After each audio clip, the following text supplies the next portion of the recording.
Hi, this is Anna Maria. I'm functional strength trainer with Henschel Chiropractic, and today we're going to talk a little bit about ankle mobility. So why is that important?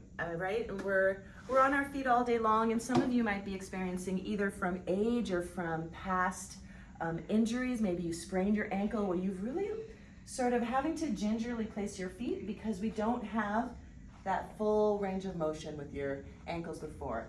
Or maybe you're finding that your lateral stability is really getting shaky because your legs aren't able to compensate for that movement left and right. So this is part of a three-part series for ankle health and well-being.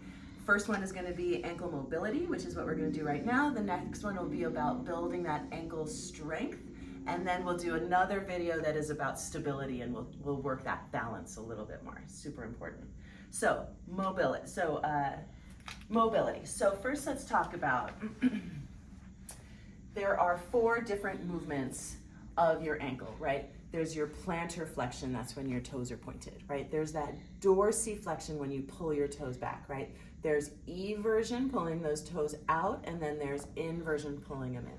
So the first thing we're going to do is just lean right at the end of a chair or a couch or a table, whatever you've got, and we're just going to start to write the alphabet.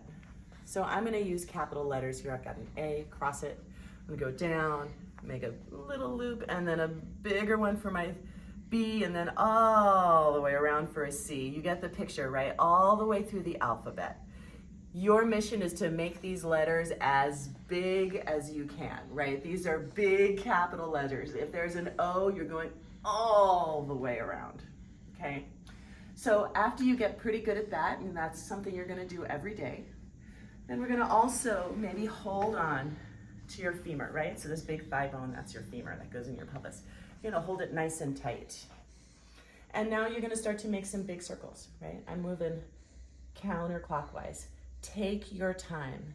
These are slow. This is working, fighting for millimeters of range of motion here. Make sure you're going in both directions and really feeling that stretch. You might really feel a big stretch on the outside as you're inverted, right? You might feel that big stretch going all the way down to your toes when you're plantar inside, right? When you're everted there, and then that dorsiflexion, you might even feel a big stretch there in your Achilles tendon here at the bottom of your calves. That's something else that we're going to do every day. And then those of you who have any kind of ball at home, whether it's a volleyball or a basketball, another great way to do this, and if you ever played soccer, you're probably familiar with rolling a ball around and getting used to using your whole foot.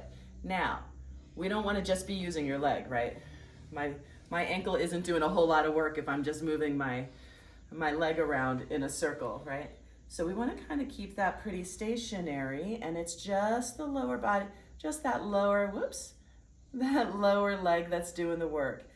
Does that mean the upper leg is going to be totally motionless? No, of course not. It's going to have a little bit of movement, but we really want to try to work. And if it feels better at first, just to isolate dorsiflexion, plantar flexion, dorsiflexion, plantar flexion. You can do that, right? Same with inversion, eversion, inversion, eversion, and start to work it that way. Then when you start to get pretty good at that, you can start to move down to the ground. And we're going to work in, some of you who have ever taken a yoga class might know this, this pose as Malasana, right, where you're down in this sort of yogi squat here.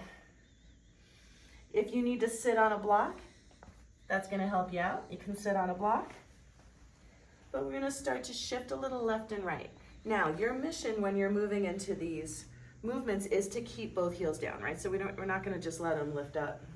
We're going to keep the heels down and start to shift your weight a little left and right, eventually losing the block. Little added bonus with this particular movement is that you will also get a lot of hip opening. Now, if your hips are super tight, this probably isn't gonna work for you, right? And now lots of people are looking at this with, okay, so now we're gonna talk about plantar flexion. And before we do, actually, you can see the way I'm sitting right now. I want you to look at my feet. You can see this is kind of a lot, right? That's another thing that maybe I'll make another video on sometime, but trying to preserve that toe mobility as well. So we're gonna do that right now, and then we'll work into that plantar flexion, which is your toes pointed.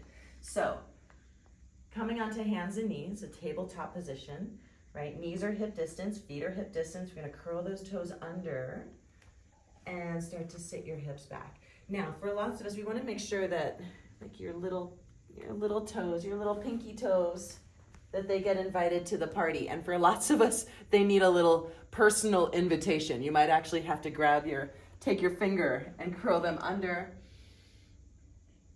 And you'll slowly start to sit back. Now for lots of people, like, this is a lot, right? This is a lot, and you're gonna keep your hands down on the mat and maybe come in and out of it, trying to get that mobility, right? Eventually being able to sit all the way back, right? Now, let's talk about plantar flexion. Again, lots of people, they're gonna come into a tabletop position and they're gonna look like this, right? There's gonna be a big gap here, right at their ankle. And eventually we wanna be able to lay it all the way down, right? So that those toes are all the way pointed. So that process is as simple as just starting to lean back. You can hold for a few seconds and then come out. And again, we're gonna lean back, right? Maybe a little bit farther, hold for a few seconds, right? This is not an overnight process, but eventually we're gonna be able to lean back. I've got pretty flexible ankles. I was a swimmer, so that's the way that goes. Where you can be able to really just sit with all of your weight on your heels in that plantar flexion. That's the goal eventually, one day. So I hope this helps. Put it into your routine, particularly those of you who've had ankle injuries in the past, and I mean, who hasn't, and start to work on that mobility so that you can build the strength and also be nice and stable on your feet. Thank you.